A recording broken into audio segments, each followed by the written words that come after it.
Prince disguised himself as a servant and couldn't believe what the cook revealed about his fiancée.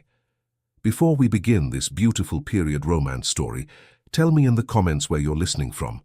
I love knowing where you're joining me from. The palace stirred early that morning, though the frost outside had not yet lifted. Servants hurried through the stone corridors carrying linens and silverware, preparing for another day of aristocratic demands. Prince Edmund moved among them with practiced calm, though his thoughts were anything but calm. His valet tightened the last button on his coat, while 3 advisors waited just beyond the doorway, ready to discuss arrangements for his upcoming wedding to Lady Eleanor. The ceremony was only weeks away, and each passing day tightened the invisible collar of duty around his neck. He forced himself to sit through the meetings. The advisors spoke of alliances, appearances, and schedules. They reminded him that Lady Eleanor came from a family of notable influence, that she was admired by every household worth knowing, and that he should be grateful for such a fortunate match. Edmund nodded when appropriate, though his mind wandered far from the table. Something in him resisted the idea of binding his life to hers. He could not explain it. Eleanor was graceful, elegant, and never said anything incorrect. And yet, beneath that impeccable composure, he sensed a chill that unsettled him. When the meeting ended, he excused himself, claiming he needed air. No one questioned him. No one ever did. As he walked through the inner courtyard, the cold wind stung his face, reminding him that he was still alive beneath the layers of expectation.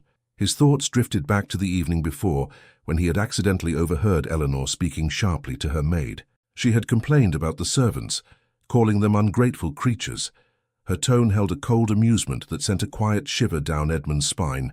He tried to dismiss it, but it lingered in his memory like an unpleasant scent. He lingered at the courtyard's edge until his breath calmed. The palace kitchens lay in the far wing, always humming with activity. From where he stood, he could hear faint echoes of pots clattering and cooks shouting instructions. Something about that distant noise felt strangely inviting, honest, unpolished, real, unlike the rehearsed smiles of the court. A quiet thought formed, one he had entertained before but never dared to pursue. What if he stepped beyond the gilded frame of his title? What if he saw the palace through other eyes, not as a prince but as one of the unseen hands who kept it alive? Before reason caught up with him, Edmund strode toward the service wing. He passed through the back corridors where servants moved swiftly, scarcely noticing him. He entered a small room and removed his embroidered coat. In its place, he found a plain linen shirt, likely belonging to one of the stable boys. He pulled it over his head, feeling the coarse fabric against his skin. He tied back his hair and hid the signet ring in his pocket. No one stopped him. A prince in plain clothes was simply another young man, and few in the service wing would dare look too closely. He stepped into the kitchens, and the world changed instantly. Heat washed over him. Steam billowed from cauldrons. Cooks hurried past carrying trays and baskets. No one bowed. No one looked at him with expectation. He might as well have been invisible. The sensation startled him, but he welcomed it. A tall woman with a stern voice approached him. She glanced at him once, saw only an unfamiliar worker, and thrust a sack of vegetables into his arms. "Take that to the table," she said briskly. He obeyed before he could think. The weight of the sack surprised him, and his arms strained under it, but he managed to carry it without stumbling. As he placed the vegetables on the table, he heard a quiet voice behind him. "You're holding those as if they're made of glass." He turned sharply. A young woman stood near a large chopping board, her sleeves rolled neatly, her expression calm and observant. She had a steady presence, unlike the bustling energy around her. She did not seem impressed by him, nor intimidated. She simply studied him, with clear eyes. He cleared his throat. "I suppose I'm not used to carrying produce." "That is obvious," she replied gently. "Try setting your feet apart. You'll find the weight easier that way." He followed her advice, and she nodded in approval before returning to her work. He watched her for a moment. She chopped vegetables with swift, practiced motions, her movements efficient and without fuss. She seemed much younger than the other cooks, but carried herself with quiet assurance. The head cook soon returned, frowning at Edmund's clumsy attempt to peel a carrot. She snatched the knife from his hand. "Have you never peeled anything in your life?" she exclaimed. The nearby servants burst into laughter. He felt heat rise to his face. He wanted to disappear. Marjorie, the girl at the chopping board, intervened. "Here," she said softly, stepping beside him. "Hold the knife like this." She guided his hand briefly, her touch light and respectful. Then she demonstrated the motion. "It's not about force, it's about rhythm."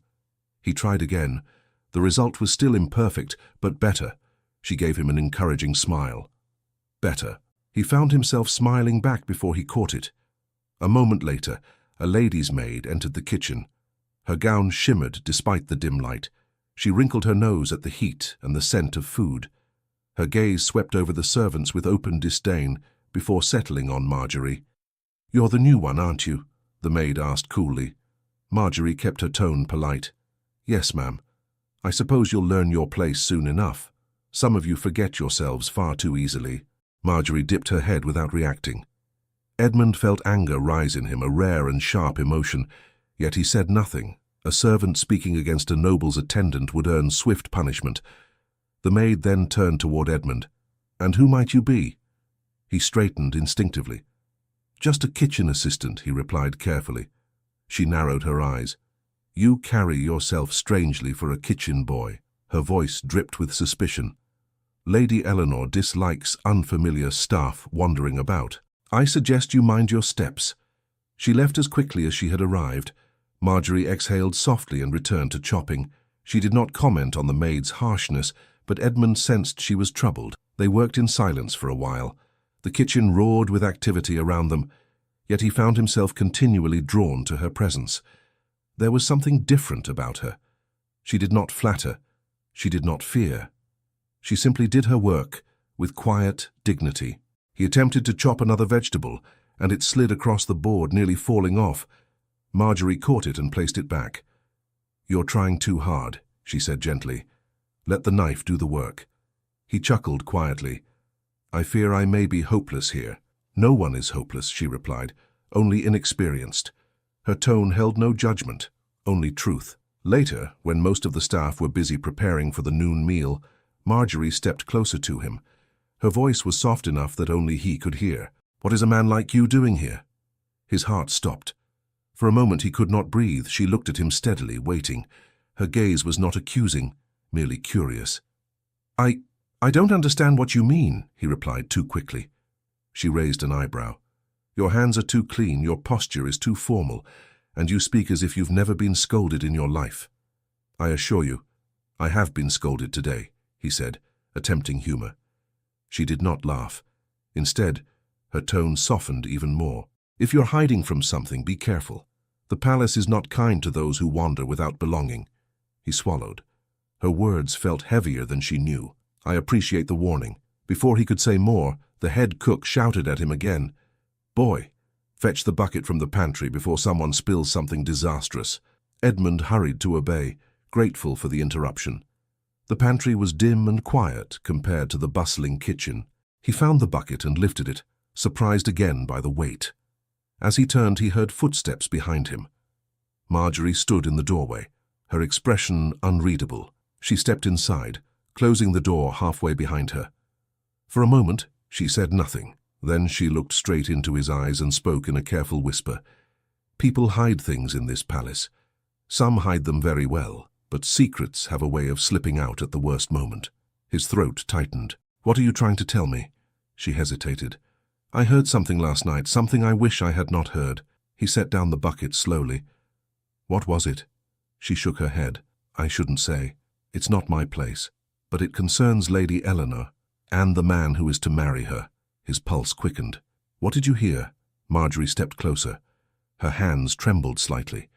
She opened her mouth to speak, then froze, her eyes widening in alarm. Someone was standing just outside the pantry door. "I think we're being watched," she whispered. The pantry door stood half-closed, and Marjorie's breath caught as a shadow shifted on the other side.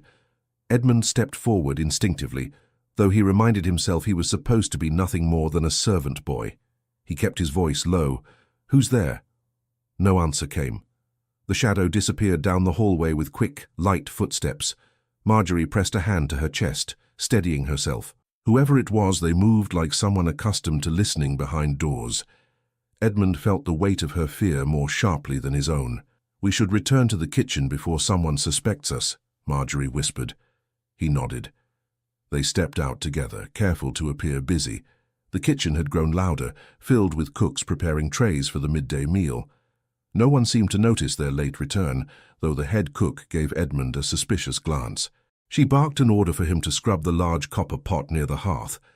As he knelt beside the pot, Marjorie passed behind him, placing a basket on the table. She did not speak, but her presence steadied him. He scrubbed clumsily, irritated by the unpleasant scraping sound echoing in the room.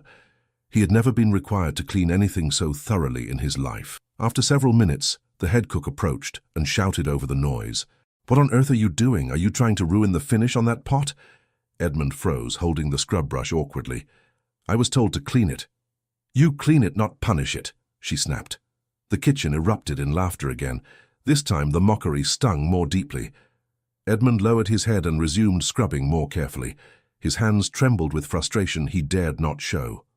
Marjorie appeared at his side, quiet as a breath. She leaned down as if examining the pot, whispering, "Move your wrist like this. You'll stop scraping the metal." Her guidance spared him further humiliation, though he still felt every set of eyes pressing on the back of his neck. A young footman carrying a tray paused nearby, watching Edmund struggle. "Must be your first week," he said smugly. "Try not to break anything important, eh?" Edmund bit back a response. Marjorie cast the footman a brief, firm glance. "Go deliver your tray before it grows cold," she said gently. He blinked, surprised by her tone, then hurried off. Edmund felt a rare warmth bloom in his chest. She defended him without hesitation, though she barely knew him.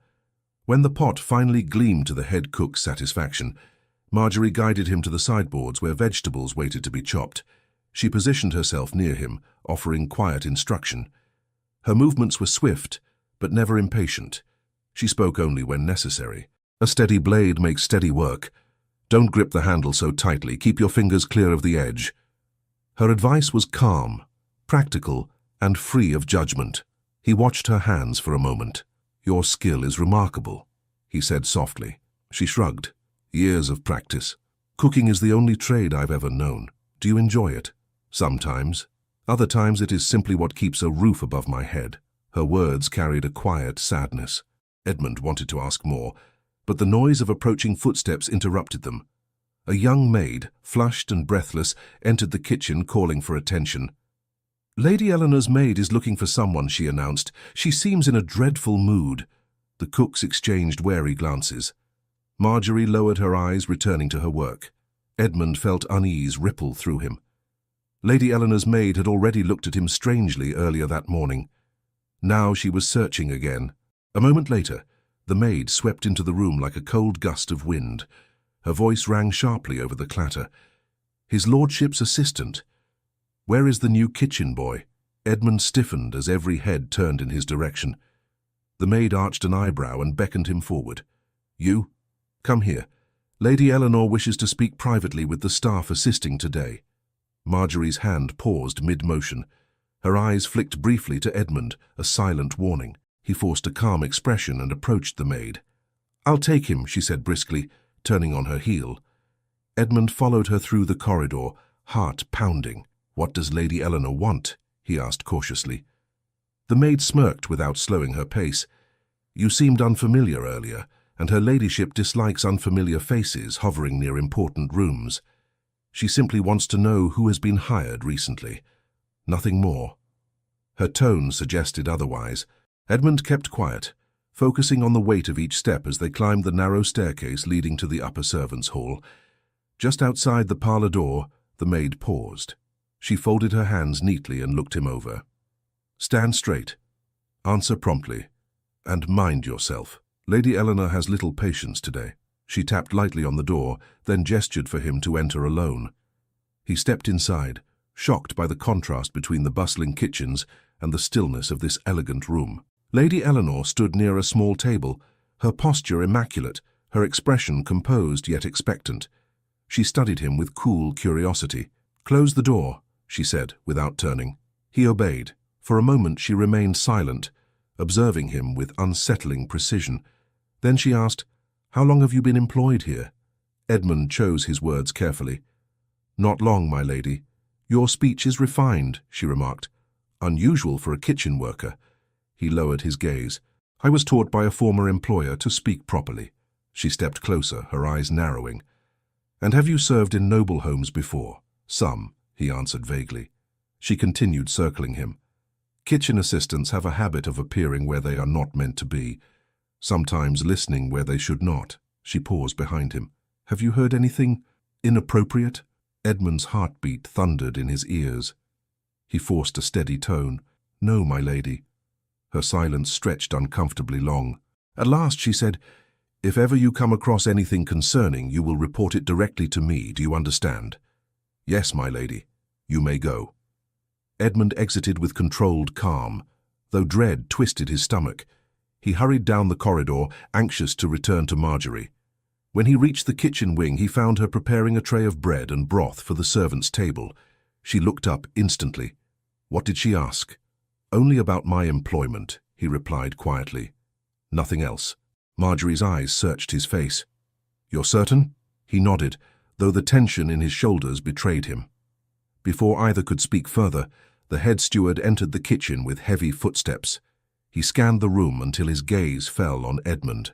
You, the new assistant. Lady Eleanor requests your presence again this afternoon. Edmund's pulse quickened. Margaret's wooden spoon slipped slightly in her grasp.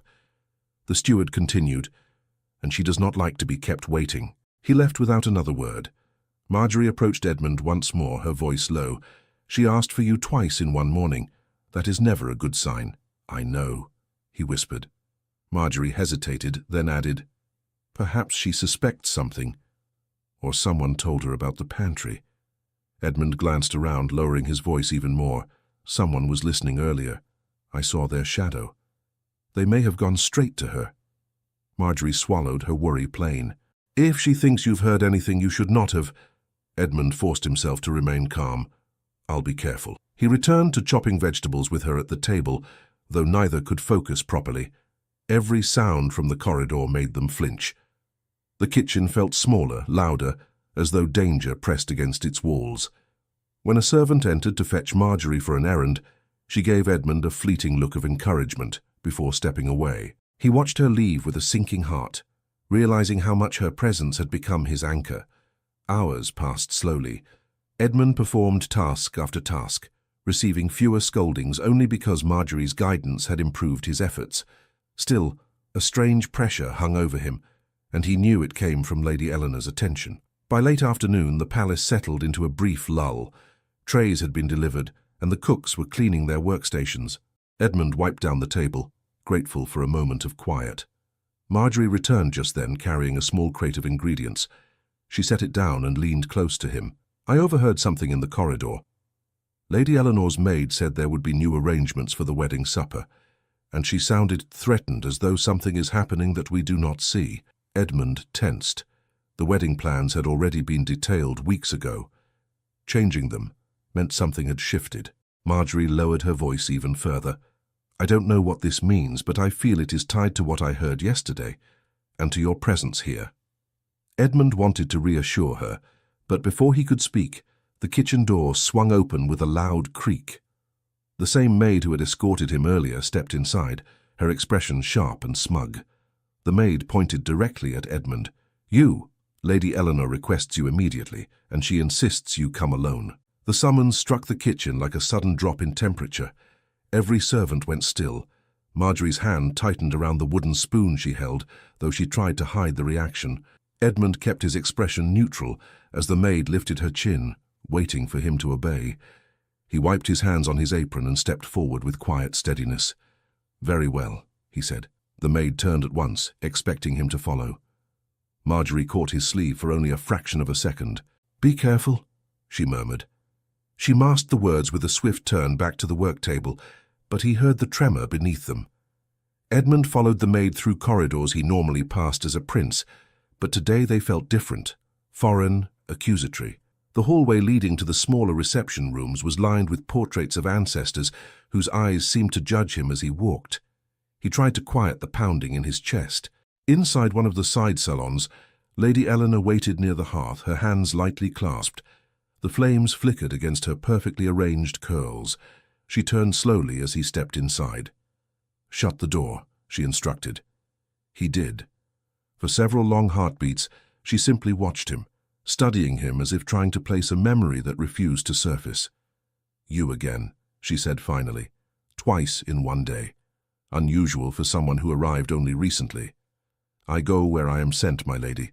"Do you?" she asked softly. "Or do you wander where you should not?" She took a step forward. Edmund kept his gaze down, careful to play the role he had chosen.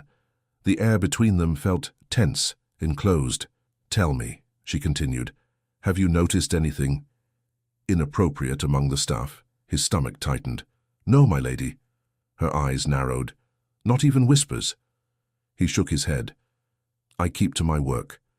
"Do you indeed?" She studied him another moment, then waved a hand dismissively. "You may go. But understand one thing clearly. I do not tolerate servants who step beyond their place, nor do I forgive them." Edmund bowed briefly and exited with more composure than he felt. The moment the door closed, he drew a slow breath to steady himself. He hurried back to the kitchen wing, resisting the urge to run. When he entered, Marjorie glanced up instantly. Her shoulders eased, but only slightly. "What happened?" "Nothing of consequence," he said, lowering his voice. "But she is suspicious." "I could feel it." Marjorie bit her lip, her eyes reflecting a mixture of worry and thoughtfulness. "There is more to this. I know it."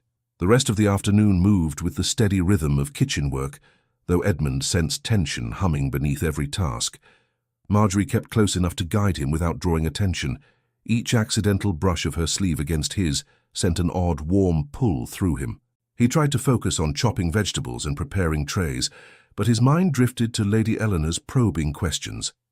When the evening meal approached, the pace in the kitchen quickened. Trays were arranged, broth was ladled into bowls, and bread was sliced in thick pieces. Edmund carried a heavy pot toward the serving hatch, moving slowly and trying not to spill. As he did, he heard two footmen whispering nearby. "Lady Eleanor met someone in the garden last night," one muttered. "Who?" asked the other. "A gentleman. That's all I know." "But not the prince." Edmund forced himself to keep moving, though the words pierced him. He reached the serving area, set down the pot, and returned as calmly as he could. Marjorie was stirring a large kettle of soup. She looked up the moment he approached. "Are you all right?" she asked under her breath. He hesitated. Then he nodded. "For now." Marjorie opened her mouth as if to say more, but the head cook barked an order across the room. "Enough whispered conversations. We need the trays out now." Marjorie went to assist with plating. Edmund moved to help her, relieved to work beside her again. She guided him through the motions, portion the roasted meat, arrange the vegetables, wipe the edge of the plate. Their hands moved in quiet coordination. But even amid the bustle, Marjorie kept glancing toward the kitchen door, as if expecting someone to enter with bad news. Edmund felt the same unease settling over him like a low fog. At last the trays were carried out by the footman. The kitchen quieted somewhat as the hardest part of the evening rush ended. Servants finally allowed themselves to breathe. Marjorie filled 2 wooden bowls with broth and placed them on a small side table. "Here," she said. "You look exhausted." He accepted the bowl gratefully. He had never eaten in the kitchens before. He sat on a low bench beside her, feeling strangely content despite the tension of the day. They ate in silence for a moment. The warmth of the broth steadied him. Marjorie broke the quiet first. "When I said earlier that someone was listening outside the pantry, I meant what I said." Someone moved quickly when they realized I'd noticed. "I believe you," Edmund replied. "And I fear they reported something to Lady Eleanor." Marjorie's shoulders tensed. "I have a thought, though I cannot prove it. Her maid is fiercely loyal to her. If she sensed anything out of place, she would stir trouble," Edmund finished. Marjorie nodded slowly. "Yes, and if she learned I overheard something yesterday—" "What did you hear?" Edmund asked softly. She hesitated. "I will tell you, but not here, not while so many ears are near." He leaned closer. "Then where?" "A quiet place, perhaps the storeroom later, once the evening work has passed." He agreed with a small nod. They finished their meal just as the head cook called for the washing to begin. Marjorie gathered bowls while Edmund scrubbed the large copper pot again, this time with more confidence. She passed by him occasionally, her hand brushing his arm with each exchange of utensils. It steadied him more than he liked to admit. After a long stretch of cleaning, most of the staff began drifting off to their quarters. The kitchen dimmed as lanterns were extinguished. Only a faint golden glow remained near the washing area. Marjorie approached him quietly. "The storeroom will be empty now. No one goes there at this hour." He nodded, wiping his hands on a cloth.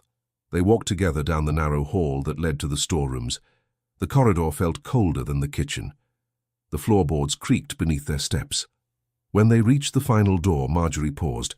"Inside," she said softly. He entered first. The room was small and filled with sacks of flour and crates of dried herbs. She closed the door behind them, leaving only a faint sliver of light entering through the high window. "Tell me now," Edmund said gently. "What did you overhear?" Marjorie inhaled deeply, steadying her courage. "Yesterday afternoon, Lady Eleanor and her mother spoke in the antechamber. They did not see me." She began slowly, her voice trembling with the memory. "They spoke of you, and not kindly." Edmund waited, tension climbing up his spine.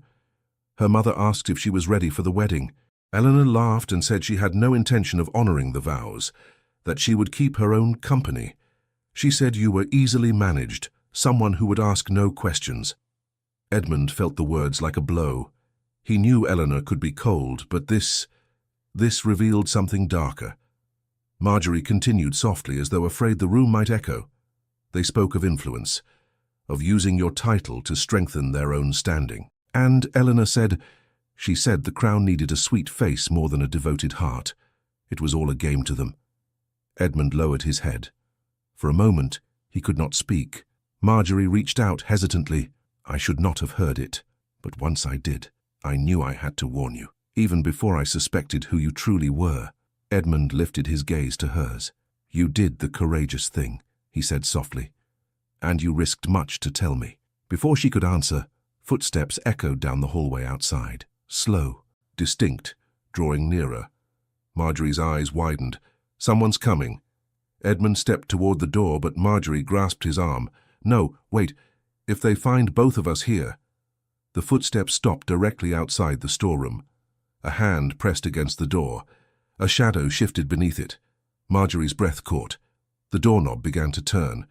The door creaked open only an inch before a sharp voice called from down the corridor. "Who left this lantern burning?" The hand on the doorknob froze. A different servant answered, muffling the voice of the one outside the storeroom. Edmund and Marjorie stood motionless, barely breathing. After a tense moment, the footsteps drifted away, fading into the long hallway. Only when silence settled did Marjorie allow herself a trembling exhale. Edmund touched her arm lightly. It was close. Too close. She nodded, regaining herself. "We cannot stay here. Someone is watching you, or listening for you." "No," Edmund said quietly. "They were listening for you." "Her powers of suspicion do not fall on me alone." Marjorie lowered her eyes. "Perhaps, but you carry the greater risk. If Lady Eleanor suspects your disguise—" "She already suspects something," he murmured, "but she cannot name it." Marjorie looked toward the closed door. Leaving that room felt unwise, yet remaining invited danger. Edmund whispered, "We exit separately, one after the other. You go first." She hesitated. "And you?" "I'll wait. Give the halls time to clear." Marjorie stepped out cautiously. Edmund listened for her footsteps, counting to keep himself steady. When the sound of her shoes faded, he slipped into the corridor and returned to the kitchen wing by a different route, his pulse quickening every time he saw a servant turn a corner. The kitchen was calmer than before, filled only with the faint clatter of dishes being stacked for the night. Marjorie was wiping a counter as though she had been working there all along. She met his gaze only briefly before lowering her head, ensuring no suspicion fell on either of them. "Are you unharmed?" she whispered when she passed close. "Yes." "And you?"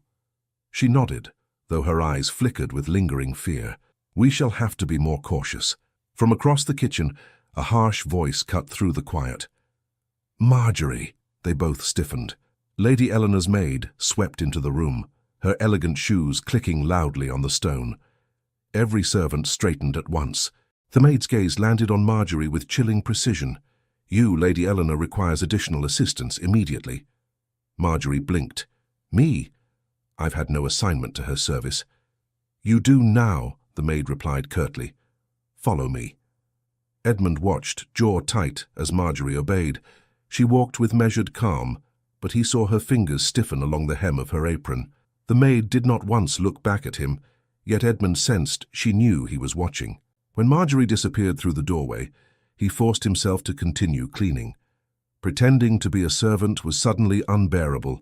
Here, in the kitchen, he was meant to remain unseen, but every instinct in him fought the idea of letting her face Eleanor alone. After several anxious minutes, one of the younger scullery maids approached him quietly. The new cook. She's been taken upstairs. Lady Eleanor's in a temper. Edmund swallowed hard. Thank you, he said softly. The girl frowned. You worry for her. He hesitated. She is kind to me. The maid studied him for a moment, then dipped her head and returned to her tasks.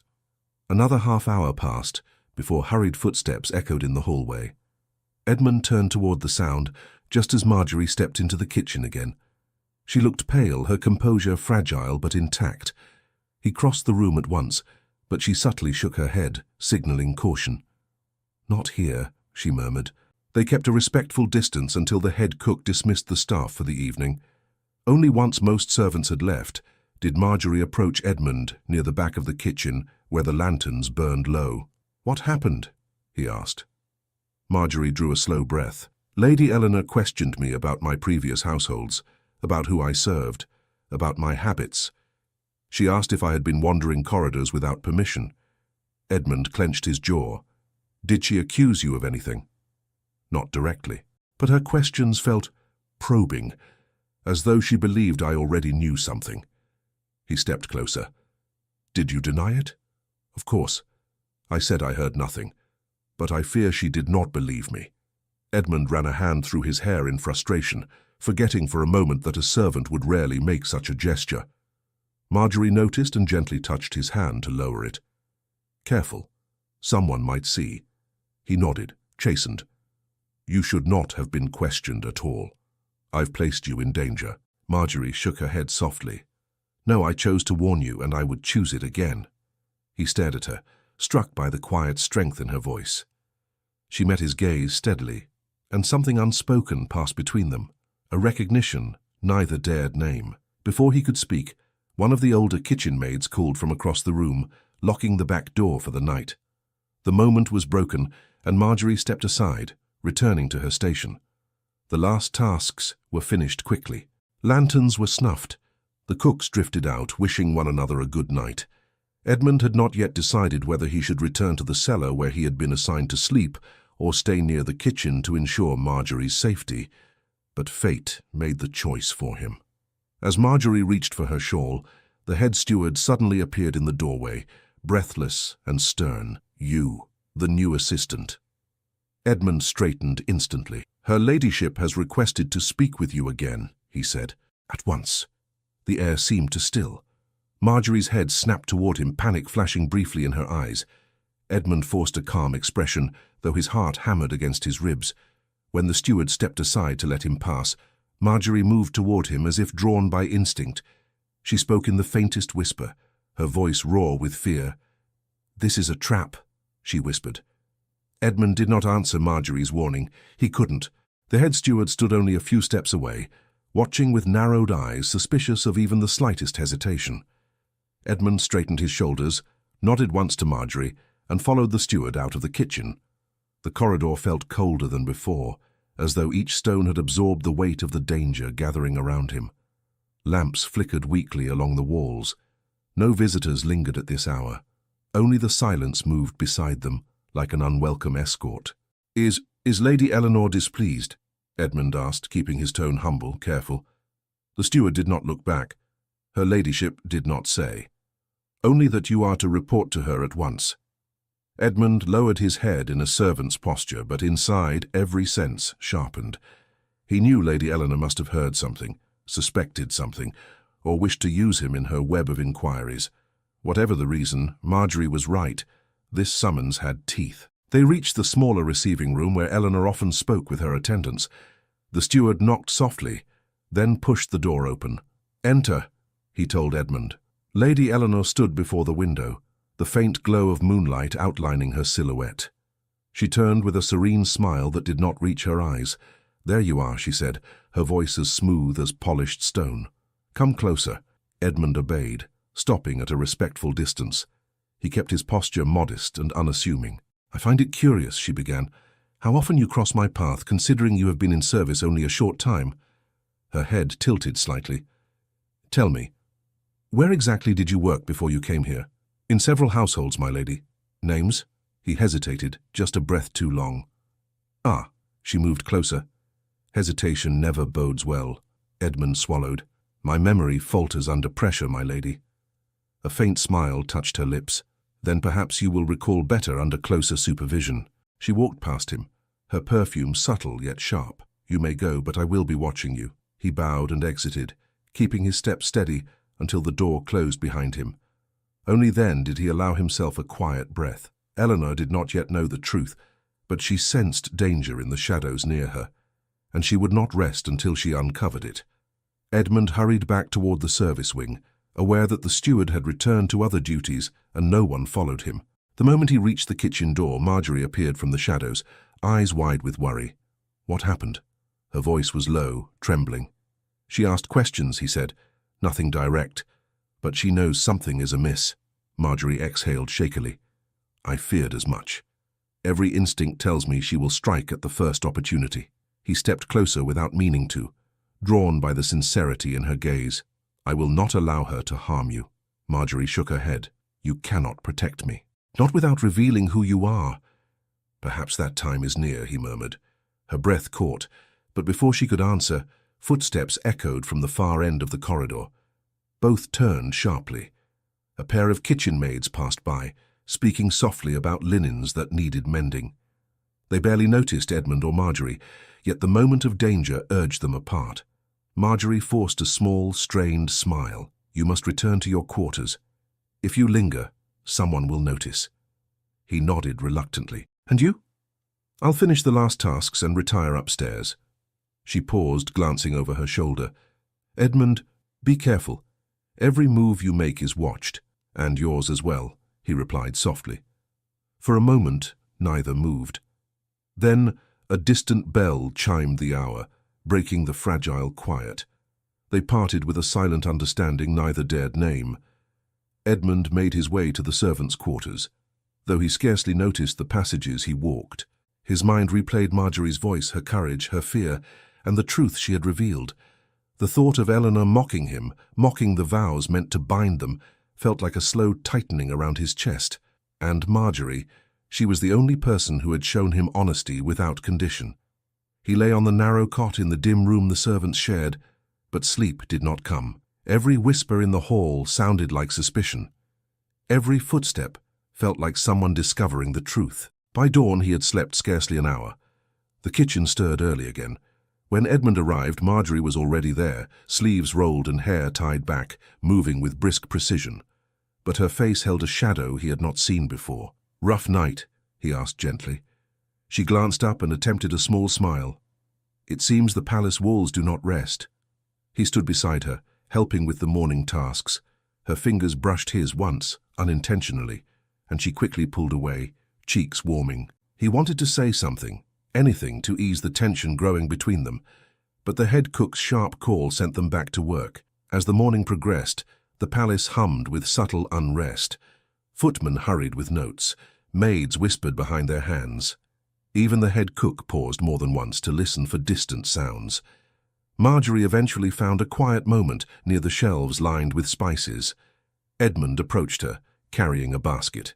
"We cannot continue like this," he said quietly. "You are in danger because of me." Marjorie shook her head. "I put myself in danger by speaking the truth. That was my choice. But you should not bear the consequences alone." "Nor should you," she replied softly. Her eyes lowered. "Edmund, if anyone discovers the truth of who you are, they will dismiss me in disgrace, or worse. And I do not fear dismissal as much as I fear harming you." He felt the words like a pull deep within him. Her concern was not about position or survival, it was about him. And the realization struck him with unexpected force. "Marjorie," he said, stepping closer.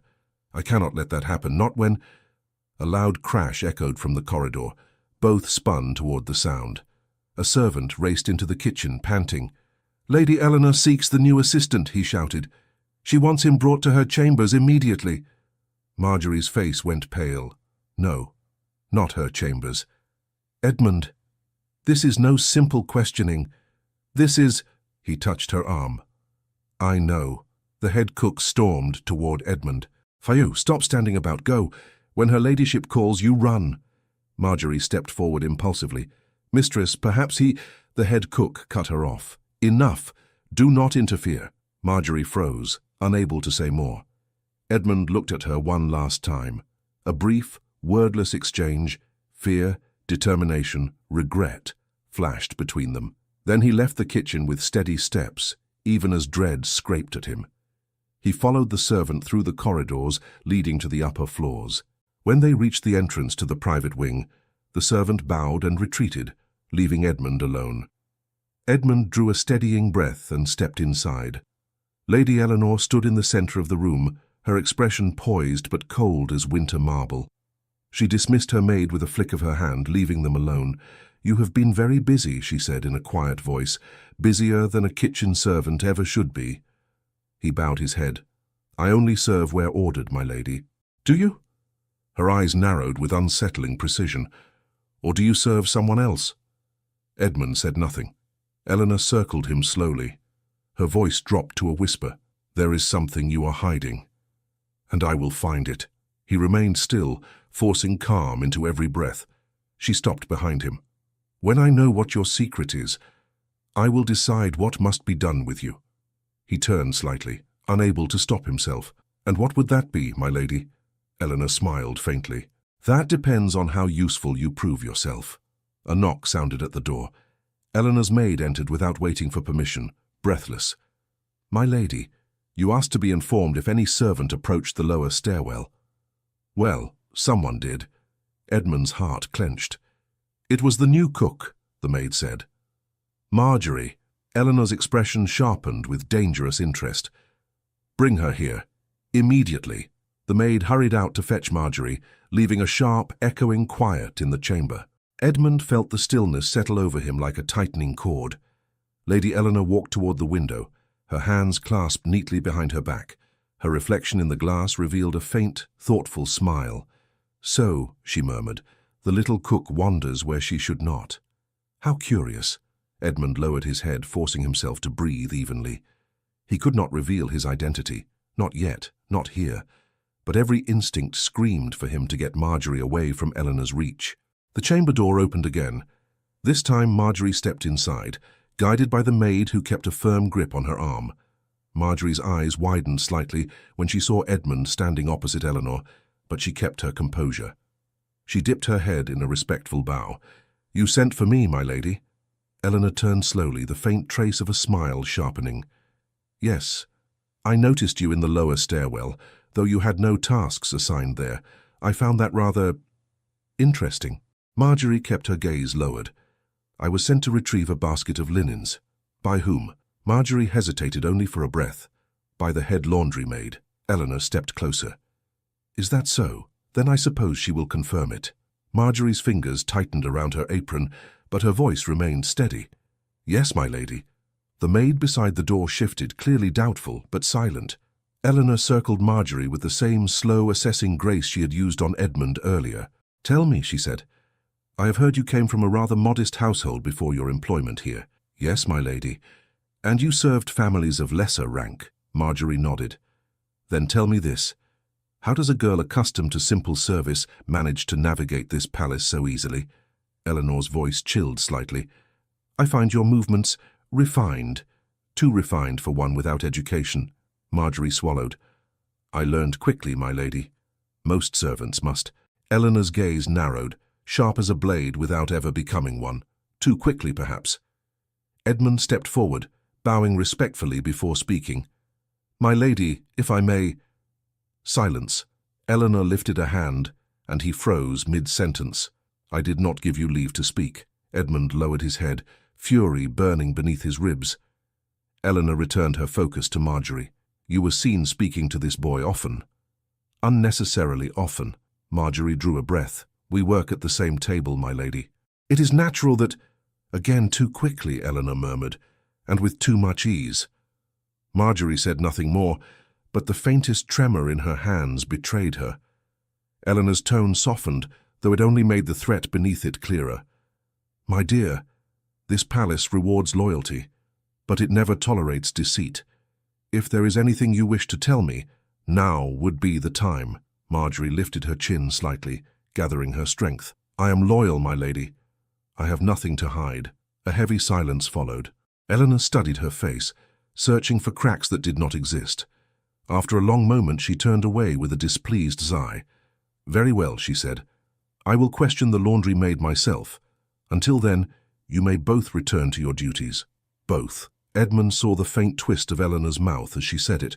She did not believe Marjorie, and now Edmund feared she believed even less. Marjorie bowed again and stepped backward. Edmund followed her lead. They exited the chamber together, but only when the maid shut the door behind them and footsteps faded down the corridor did Marjorie release a quivering breath. She leaned lightly against the wall. Her face was pale, her hands shaking despite her attempt to hide it. Edmund stepped closer, his voice barely above a whisper. "Marjorie, what were you doing at the lower stairwell?" "Truly?" She looked up at him, guilt flickering through her eyes. "I wanted to find someone who might know whether Lady Eleanor had reason to question you. I thought if I understood why she was looking for you, I could warn you." Edmund's heart tightened. "You risked being caught." "For me?" She nodded once, quietly. "I could not stand aside." He longed to tell her then and there who he truly was, to pull down every lie and shield her from everything. But the corridor was too open. Anyone could appear at any moment.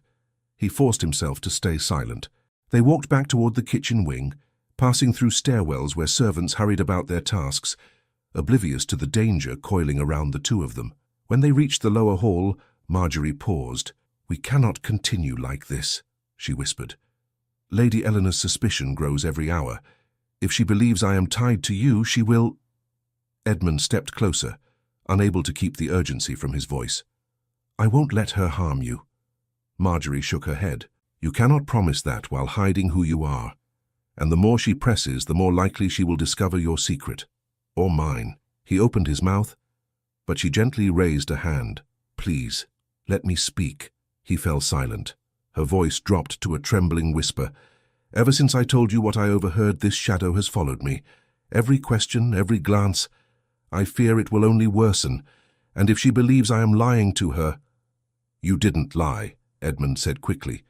"You protected the truth." Marjorie gave a sad, small smile. "That is not a comfort in a palace that punishes honesty." He felt a sharp ache in his chest. "Marjorie, Before he could finish, the kitchen door burst open. The head cook marched into the corridor, her face flushed with irritation. "There you are, both of you. The midday preparations are behind schedule and half the chopping is undone. Do you think work waits for your strolls through the corridors?" Marjorie lowered her head at once. "Forgive me. I was summoned upstairs." "Then move faster," the head cook snapped. Edmund and Marjorie exchanged one last brief, desperate glance before entering the kitchen again. The hours that followed passed in a blur of frantic activity. Pots boiled, knives clattered, trays piled higher than usual. But beneath all of it, Edmund watched Marjorie. Every time Lady Eleanor's maid appeared in the doorway, Marjorie stiffened. Every whisper of footsteps in the hall made her eyes flick upward. He saw the weight she carried, and he knew he had placed much of it upon her shoulders. As he reached for a stack of dishes, Marjorie slipped beside him to hand him a cloth. Her fingers brushed his just for a heartbeat. "Edmund, meet me in the pantry when the kitchen settles," she whispered. "We cannot delay this any longer." He nodded once. The afternoon stretched on endlessly, but finally the sounds began to fade. Servants retreated to other tasks. The heat eased. The kitchen emptied little by little until only a few lingering maids remained. At last, Marjorie slipped into the pantry. Edmund followed moments later, closing the door gently behind him. She turned to him, her breath unsteady. Her voice cracked softly when she spoke. "Edmund, I may not have another chance to say this, He stepped toward her, heart pounding. "Marjorie!" She lifted her hand to silence him. "No. Let me finish." She swallowed hard. "Whatever comes next, whatever Lady Eleanor discovers or demand, I need you to know that I do not regret warning you. Not for a moment." His chest tightened painfully. Her courage, her honesty, her fear, all of it reached him with a force he had not been prepared to feel. Marjorie exhaled, as though releasing a secret that had weighed on her for days. "If I could choose again, I would still speak the truth, even if it costs me my place here." Edmund opened his mouth, but the pantry door burst open before a single word could escape. Lady Eleanor herself stood in the doorway. Lady Eleanor filled the doorway with a stillness that froze both Edmund and Marjorie where they stood. Her gown brushed the pantry threshold, her expression sharp with controlled fury. She glanced once between them, slow, assessing, then stepped fully inside, closing the door behind her with chilling precision. "How touching," she said softly. A kitchen boy and a cook whispering secrets in the shadows. Marjorie kept her head lowered, though her breath shook. "My lady, we were only—" "Do not insult me with excuses," Eleanor cut in. Her gaze slid to Edmund. "And you, everywhere I turn in this palace I find you lurking in some corner, listening, watching, as if you have nothing better to do." Edmund kept his posture humble, deliberately dull. "I obey where the kitchen sends me, my lady." Eleanor gave a short, humorless laugh. "A lie so thin I can see daylight through it." Marjorie's hands tightened at her sides.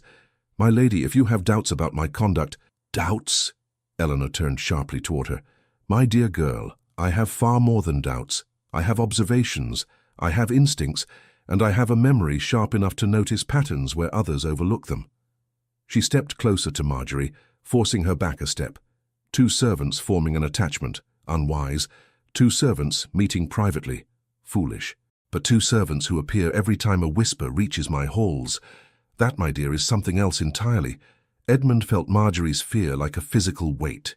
He tried to speak. "My lady, if there is some misunderstanding—" "Silence," Eleanor snapped, her voice so sudden the air seemed to crack. "You will both answer when I ask, not before." Marjorie's eyes darted briefly toward Edmund, as if begging him not to speak again. He lowered his gaze, restraining the instinct to protect her by revealing everything.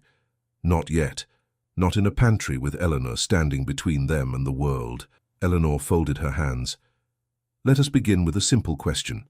What were you speaking of just now?" Marjorie took a trembling breath. "Only our duties, my lady." Eleanor's smile sharpened. "Duties? In here, alone, with the door closed. How extraordinary." She turned to Edmund again. "And you stand too straight for a servant. You speak too well. And you stare at me with a boldness no kitchen worker should possess." Edmund remained silent. Eleanor took another step closer, her voice dropping into a dangerous softness. "You think I do not see what is happening? You think I do not notice the eyes upon me? The whispers that follow me through corridors? I know someone has been listening, and I know that someone is very near." Marjorie swallowed hard. "My lady, I know nothing of whispers." "No?" Eleanor's eyes gleamed with cold certainty. "Then why is it that every time I question a servant, it is you who looks ready to faint?" Marjorie lowered her gaze, unable to hide the slight tremble in her hands. Eleanor watched it with satisfaction. "Yes, you tremble because you are hiding something. The only question left is what? And for whom?" Edmund finally spoke, quiet but steady. "If you believe I have misled you, my lady, then question me. She has done nothing wrong." "Wrong?" Eleanor tilted her head. "On the contrary, I believe she knows far too much." Marjorie's breath hitched, and for a moment Eleanor's eyes softened, not with mercy, but with the thrill of power. "Still," Eleanor continued, looking between them, "I am nothing if not fair. So I will give you one final chance. Speak now. What have you heard?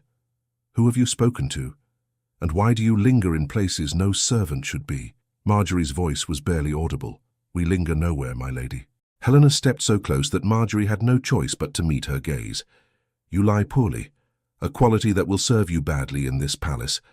Marjorie's composure cracked, only slightly, but Eleanor saw it.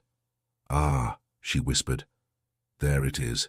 Edmund fought to keep his breathing steady. He could not expose himself here. Not yet. But he could not let Eleanor break Marjorie either. Eleanor straightened, cold satisfaction radiating from her posture.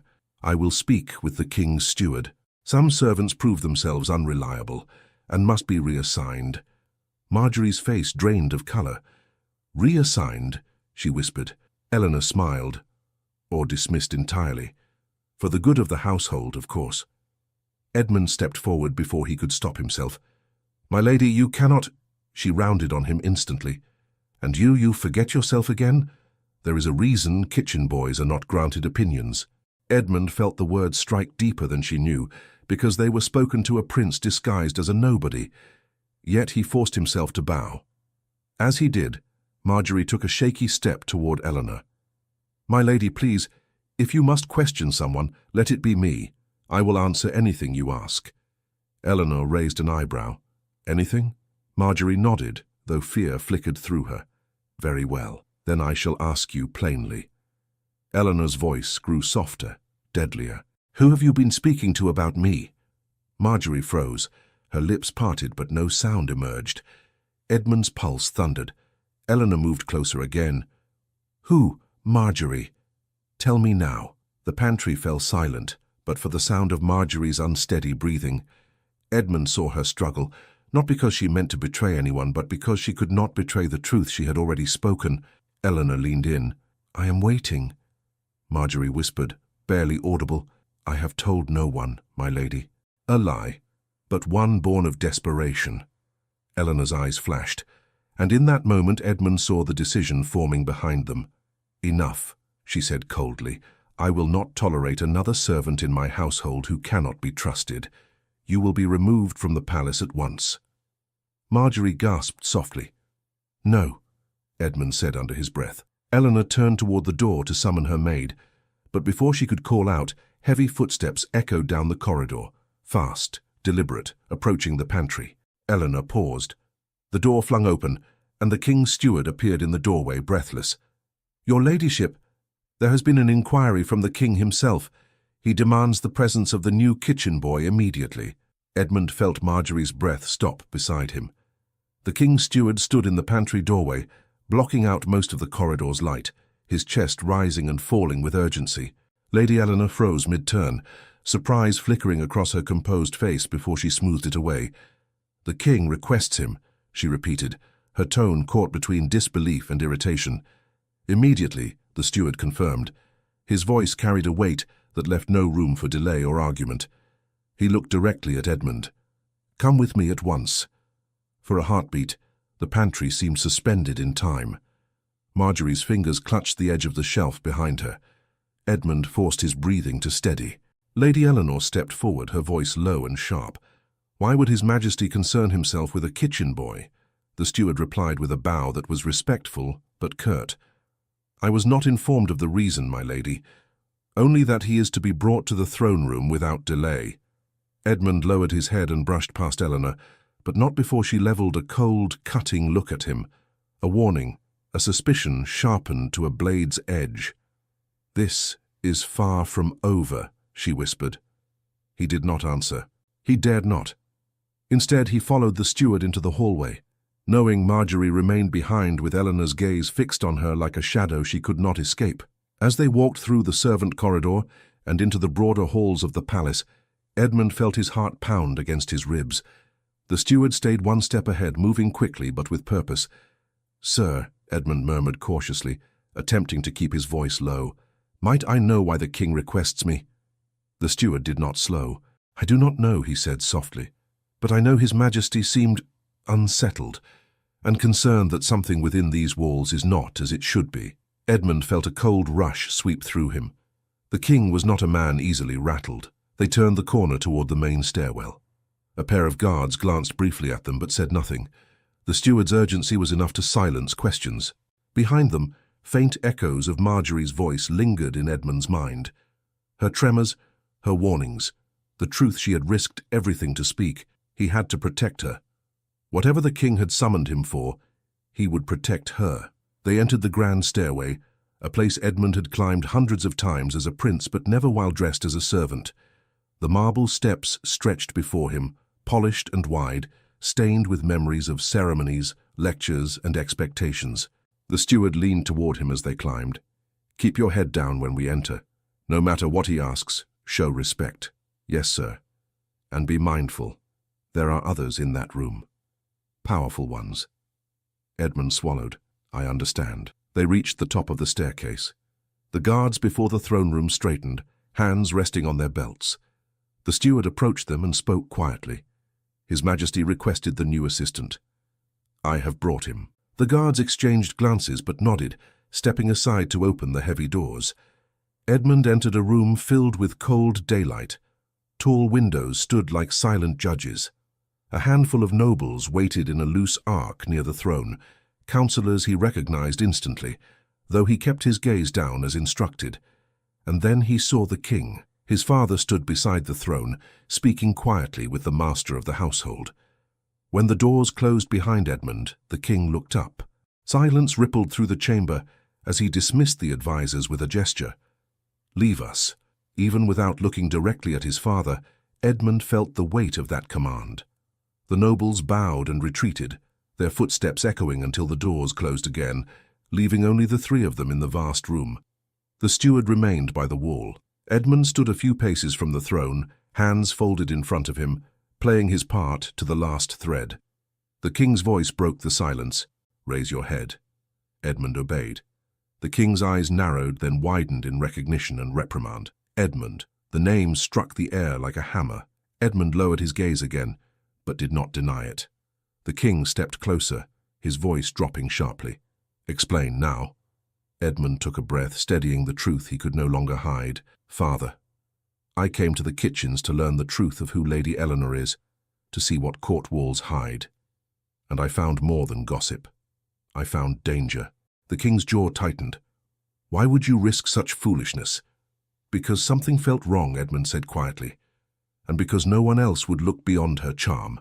The steward's eyes widened slightly, but he remained silent. The king paced slowly, his hands clasped behind him. "You should have come to me, not disguised yourself like some common—" He stopped, controlling his temper. "What did you discover?" Edmund hesitated only a moment. "That Lady Eleanor has no intention of honoring her vows. That she seeks influence, not partnership. And that she speaks of you and of me with contempt she hides from court." The king's expression darkened with disbelief and a father's hurt pride. "Who told you this?" Edmund lifted his chin slightly. "A servant. One who overheard her speak in confidence to her mother." The king's voice sharpened. "And who is this servant?" Edmund hesitated, and that hesitation told the king everything. "You are protecting someone," he said quietly. "A girl." Edmund did not answer. He could not speak Marjorie's name into this room, could not place a target upon her. The king studied him, realization growing slower than suspicion, but heavier than disapproval. "You risked your safety. You risked hers." "Edmund, this is not a game, and if Lady Eleanor learns the truth, she already suspects," Edmund said, "and she means to punish Marjorie for it." The king's expression turned grave. "That woman plays her hand too boldly, even for her rank." The steward stepped forward at last. "Your Majesty, if I may." But the king lifted a hand. "Not now." He returned his focus to Edmund. "You must understand. If word of this reaches the council, they will insist the engagement proceed regardless of character. Alliance stands above personal feeling and above truth." Edmund met his father's gaze fully, his voice steadying with a conviction he had not known he possessed. "Then it falls to me to speak the truth myself. I cannot marry Lady Eleanor." The king stared at him. Edmund expected anger. He expected reprimand. Instead, he saw something closer to resignation, and perhaps something else, something like the quiet stirring of respect.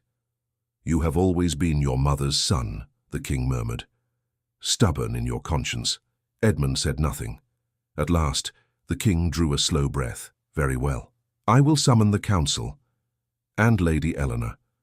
We will speak openly, and her intentions will be questioned." Edmund felt a rush of relief, brief, fleeting, but the king was not finished. "Until then," he said, "no word of your identity must cross the servant halls. If she learns who you are before I call her forward, she will strike first, and she will not strike at you." Edmund's pulse quickened. "Then I must warn Marjorie." The king held up a firm hand. "Absolutely not. If you go to her now, you will expose everything. Stay here until I send for you." Edmund clenched his jaw. "Father, she is in danger." The king's voice lowered. "And you are the only one who can protect her, which is why you must not risk yourself now. Do not make this worse by acting on impulse." Edmund felt torn, pulled between duty and the fear clawing at him with every heartbeat. The king turned to the steward. "Go. Bring the council." The steward bowed and left swiftly. "Edmund," the king said, "return to the antechamber. Wait until I call." Edmund bowed his head and moved toward the side door. But just as he reached it, the main doors burst open again. The king turned sharply. "Who enters without—" A footman stumbled inside, breathless and pale. "Your Majesty, an urgent matter," there was shouting. "By the servants' stairs." Edmund stiffened. The footman swallowed hard. "It is Lady Eleanor. She was seen heading toward the kitchen, and she has taken guards with her." Edmund did not wait for his father's command. The moment the footman uttered the words guards and kitchens, he stepped forward with such urgency that the footman stumbled back. The king raised a hand, ready to restrain him, but Edmund spoke before he could. "Father, please. She is going after Marjorie." The king hesitated only a heartbeat. He saw the fear in his son's eyes, the kind no disguise could mask, and he lowered his hand. "Go," he said quietly, "but speak not a word of who you are until I reach you. Do you understand?" "Yes." "Then go swiftly." Edmund bowed, but the gesture was barely complete before he turned and hurried from the throne room. His pulse hammered against his ribs as he sprinted through the long corridors, passing startled servants and confused guards. He ignored every stare, every whispered question. All he could think of was Marjorie, alone, frightened, and defenseless before a woman determined to silence her. He reached the back stairwell that led toward the kitchens. The walls grew narrower, colder. Voices drifted through the stone, too distant to make out, but enough to push him faster. When he reached the lower hall, he slowed, forcing himself to breathe like a servant boy, not a prince on the brink of exposing everything. He stepped into the hallway that led to the kitchen door, and there she was. Marjorie stood beside the long table, her hands folded neatly, her face pale but composed. She seemed to be awaiting instruction, though her eyes flickered anxiously each time the door hinges creaked. The kitchen maids worked around her, unaware that danger drifted only moments behind. Edmund walked straight to her. She saw him, and her breath hitched softly. "You're pale," she whispered. "What happened?" "The king's steward—" "Why did he take you?" Edmund shook his head slightly. "Not now." "Are you all right? Did Eleanor speak to you again?" "Not since the pantry," she answered. "But I feel something brewing. Her maid passed the doorway twice. She was searching for someone." He stepped closer, lowering his voice so no one else could hear. "You must keep your head down. Eleanor is coming here with guards." Marjorie's eyes widened. "Guards?" Edmund nodded. "My father has been informed of her intentions and he will intervene, but she may reach you first. I cannot allow that." Marjorie looked at him with a softness that nearly undid him. "Edmund, please be careful." "If she suspects who you truly are," he exhaled shakily. "That cannot matter anymore." He was about to say more, but the sudden slam of a door at the far end of the corridor silenced them. Heavy footsteps followed, echoing sharply against the stone floor. Marjorie's hand instinctively reached for the table, steadying herself. Edmund moved slightly in front of her, shielding her from the hallway's view as much as he could without drawing suspicion. He kept his posture calm, though his heartbeat roared like thunder in his ears. But the figures who entered were not Lady Eleanor's guards. It was the king's steward. He strode toward Edmund with deliberate purpose, stopping only a few steps away. His gaze flicked to Marjorie, then back to Edmund, though his expression revealed nothing. "His Majesty requests your presence again," he announced. Edmund bowed his head. "Yes, sir." Marjorie's eyes filled with questions she did not dare speak. She silently mouthed one word as he turned to follow the steward. "Go." He took a single step, then paused. He turned slightly toward her, just enough that only she could hear him. "You are not alone," he whispered. Her breath trembled. The steward led Edmund back through the narrow halls, then up toward the grand staircase once more. The urgency from before had shifted into something steadier, more controlled. As they walked, the steward finally spoke in a low voice. "His Majesty has taken measures. Lady Eleanor will be kept from the kitchens. She will be summoned to the council chamber shortly." Edmund nodded, relief washing over him. "Thank you. Do not thank me. Thank your father. And prepare yourself." "For what?" "The truth," the steward murmured. They reached the throne room again, though it was no longer empty. A small assembly of councillors had gathered in hushed clusters near the steps, speaking in urgent tones. The king stood apart, his expression stern, resolute. When Edmund entered, the king dismissed the advisers once more with a curt gesture. They obeyed quickly, stepping aside but remaining in the hall. The king turned to Edmund. "Speak plainly now. Do you wish the engagement to Lady Eleanor dissolved?" "Yes," Edmund said without hesitation. "I cannot marry her." The king nodded once, a gesture heavy with understanding. "Then this is what must be done, and it must be done with clarity, not with whispers in corridors." Edmund bowed his head. "I am ready, father." The king studied his son with quiet gravity. "There will be consequences. The council will question your judgment. Allies may turn. But if you stand by the truth, you must stand firm." "I will." "Then the matter is settled," the king said. "Eleanor will be questioned before the full council. Her words will reveal her intentions, and any servant who has been threatened, your cook included, shall be protected. Marjorie." Her name rested in Edmund's mind like a fragile treasure. The king placed a hand on Edmund's shoulder. "You have grown more than you realize, and though you acted recklessly, your courage has brought truth to light." Edmund felt a quiet surge of emotion, relief, gratitude, and something like strength rising in him. The king stepped back. "You may return to your quarters until you are summoned. Eleanor will be addressed swiftly, and the matter with the young cook will be resolved. She will not be punished." Edmund exhaled. "Thank you." He turned toward the door, but the king spoke again. "Edmund," he paused, "there is something else you must consider. If the engagement is dissolved, the council will expect you to choose a bride of appropriate standing within the year." Edmund felt the air shift around him. Of appropriate standing, a phrase that echoed quietly through his mind. He lowered his head. "I understand." But the king's voice softened. "Standing is earned in more ways than one, my son." Edmund lifted his gaze, surprised by the unexpected gentleness there. The king nodded as though dismissing the heaviness of the moment. "Go, rest. All will unfold in its time." Edmund bowed deeply and stepped out of the throne room. The corridors beyond felt different, lighter somehow. The storm that had been building for days was beginning to break, without the destruction he had feared. The truth would come to light. Eleanor would be confronted, and Marjorie, at last. She would be safe. He walked slowly, letting the weight inside him settle. His father had not rebuked him. The council would hear the truth. The kingdom would not force him into a loveless future. And Marjorie, she had told him she would choose the truth again, even if it cost her everything. Now it was his turn to choose. He reached the lower staircase and paused, leaning his hand lightly against the cold railing. His heart no longer raced with panic. Instead, it beat with a quiet clarity he had never known before.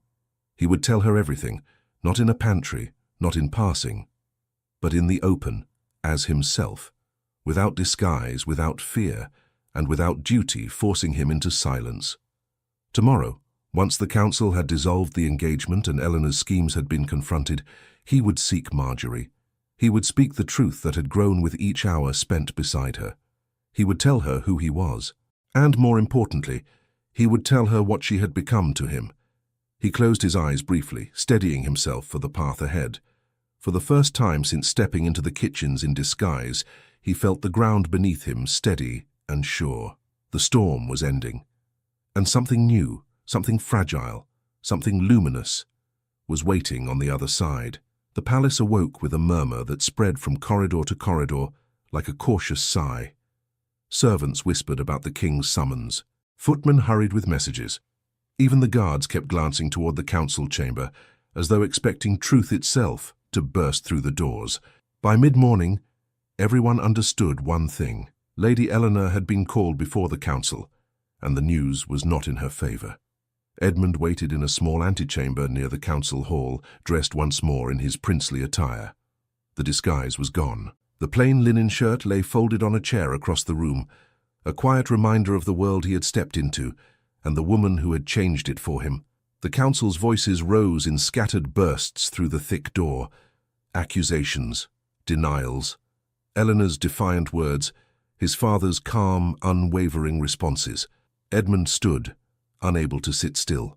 His heart was not in the council room. It was downstairs in the kitchen wing, where a young cook waited without knowing her life was changing with each passing moment. At last, the door opened. The king stepped out, his expression firm but relieved. "It is done," he said. Edmund moved closer. "And the engagement?" Dissolved. Edmund breathed deeply, the weight lifting from his shoulders all at once. Eleanor attempted to defend herself, the king continued, but the council heard enough to act. "She will leave the palace quietly by the end of the day. Her influence ends here." Edmund nodded. He did not rejoice in Eleanor's fall, though the relief inside him was undeniable. Instead, he bowed his head respectfully. "Thank you, father." "There is one matter left," the king said, lowering his voice, "and this one is yours alone to resolve." Edmund met his gaze. "I know. She is still in the kitchens," the king added. "Her service is secured. No one will harm her now." Edmund felt a faint smile rise. "Then allow me to go to her." "Go," the king said with a gentle nod, "and speak the truth you hid for far too long." Edmund left the council chamber, walking through halls that felt wider than they ever had before. Sunlight struck the windows in pale streaks, lighting his way. Every servant he passed bowed instinctively, though some exchanged confused glances at seeing the prince appear so suddenly in places where he had rarely walked openly. He took the back stairwell. It was the same stairwell he had climbed as a disguised kitchen worker, carrying sacks of potatoes and trays of bread. But today he carried something entirely different, the resolve to speak what had grown inside him, quiet and persistent as breath. As he descended the last step, he heard the familiar clatter of morning labor. The kitchen bustled with trays and utensils, though there was a subdued tension in the air, whispers carried from one end of the room to the other. Edmund stepped inside. Every sound stopped. Knives paused mid-cut. Bread baskets froze mid-passing. A pot nearly boiled over before a maid startled and pulled it from the fire.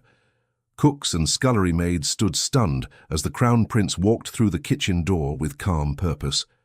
Edmund scanned the room only once before he found her. Marjorie stood near the side table where she always worked, a tray of vegetables before her. Her hands hovered above them, motionless. Her eyes were wide, uncertain. She looked as though she had forgotten how to breathe. Edmund crossed the kitchen toward her.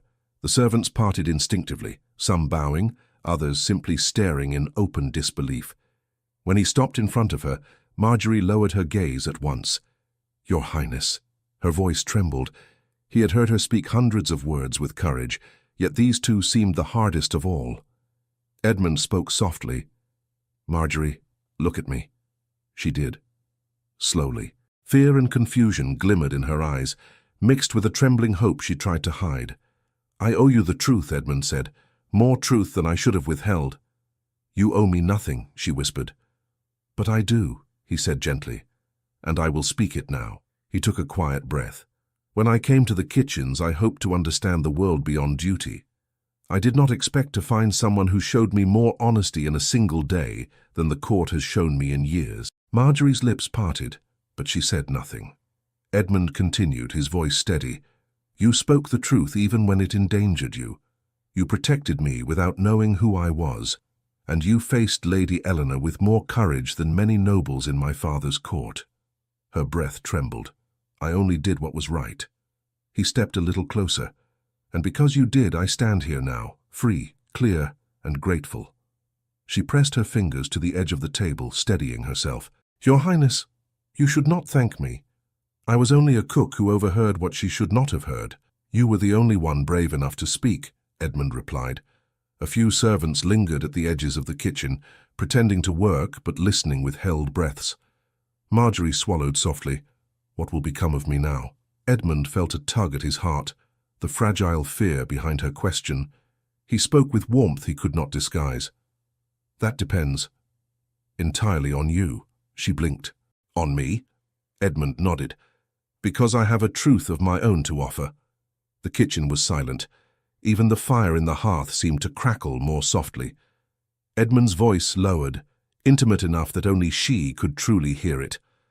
When I stepped into these kitchens in disguise, I found more than answers. I found you. Your kindness, your courage, your honesty. Day after day, I found myself drawn back to your side. And I learned something I never expected to learn in the midst of pots and steam. Marjorie's breath caught. Edmund, he shook his head gently. Let me finish. I began this journey to escape a loveless marriage. And I ended it by discovering someone I could never have imagined, someone who saw me before she knew my name. She stared at him, her eyes shining with quiet emotion. Your Highness, I am not someone the court would accept. I have no title, no dowry, no family of standing. I cannot walk beside you in the places you belong. Edmund reached out slowly, giving her every chance to pull away. She did not. You stood beside me in the only place that mattered, he whispered, when the truth was at stake, and that is worth more than any lineage. She shook her head faintly. But the council, they will oppose. He smiled softly. My father has already reminded me. Standing is earned in more ways than one. I choose whom I walk beside, and I choose you. Marjorie pressed a trembling hand to her mouth. Her eyes glistened as tears formed, not of sorrow but of a hope she had never dared allow. Edmund gently took her hand from her lips, holding it with quiet reverence. Marjorie, you changed my world long before I learned your history, and if you will give me your heart, I will spend my life giving you mine. The kitchen erupted in a soft gasp. A few maids stared openly. The head cook herself nearly dropped the ladle she was holding. Marjorie felt her voice falter. Your Highness, I'm afraid. Of what? He asked softly. Of wanting something I have no right to want. He stepped closer, his forehead almost touching hers. Then let me give you the right. She closed her eyes, as a tear slipped down her cheek. Edmund spoke again, barely a whisper. Marjorie, will you walk beside me? Not as a servant, not in secret, but as the woman who changed the course of my life. Her voice broke as she answered. Yes. He caught her hands in his, holding them as though they had been meant for his all along. She breathed a shaky laugh, half disbelief, half joy. He brushed her tear with his thumb. Come with me. Now, she whispered. Now. He led her out of the kitchen slowly, giving the stunned servants a gentle nod as they stepped aside. The hallway outside felt different, brighter, filled with the promise of a life neither had ever imagined. The palace seemed to hush around them as they walked. Sunlight poured through the high windows, touching Marjorie's face like a blessing. Every step took her farther from fear, closer to a future she had never dared dream. Edmund guided her to the upper corridor outside the throne room. There the king waited beside the doorway. His expression softened when he saw the young woman at Edmund's side. Marjorie halted, frozen in place. Your Majesty, The king raised a hand, silencing her with warmth rather than command. You did a brave thing, my girl. Few would have done the same. Marjorie lowered her head, overwhelmed. The king looked at his son, then back at her. Edmund has chosen his path, and I will not stand in the way of a heart guided by truth. Marjorie's breath shook. Sir, I do not wish to be a burden to the crown. The king smiled gently. Then do not be. Simply stand beside my son with the honesty you showed when no one else dared speak it. She blinked hard, struggling to steady herself. Edmund squeezed her hand. The king continued, his tone quiet but sure. The council will resist, of course. They always do. But hearts such as yours shine more brightly than titles, and the realm has grown dim with people who have forgotten what sincerity looks like. Marjorie lifted her gaze, unsure whether she had truly heard him correctly.